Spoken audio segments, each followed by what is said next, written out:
అసమానుడైన వాడు అవమానపరచడు నిన్ను.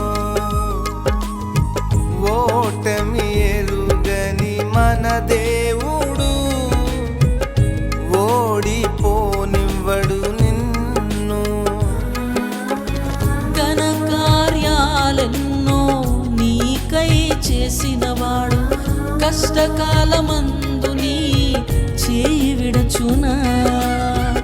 అసాధ్యములెన్నో దాటించిన నాదుడు శ్రమలో నిన్ను దాటిపోవునా. సియోను దేవుడే నిన్ను సిగ్గుపడనివ్వడు, కనికరపూర్ణుడే నీ కన్నీరు తుడుచును. సియోను దేవుడే నిన్ను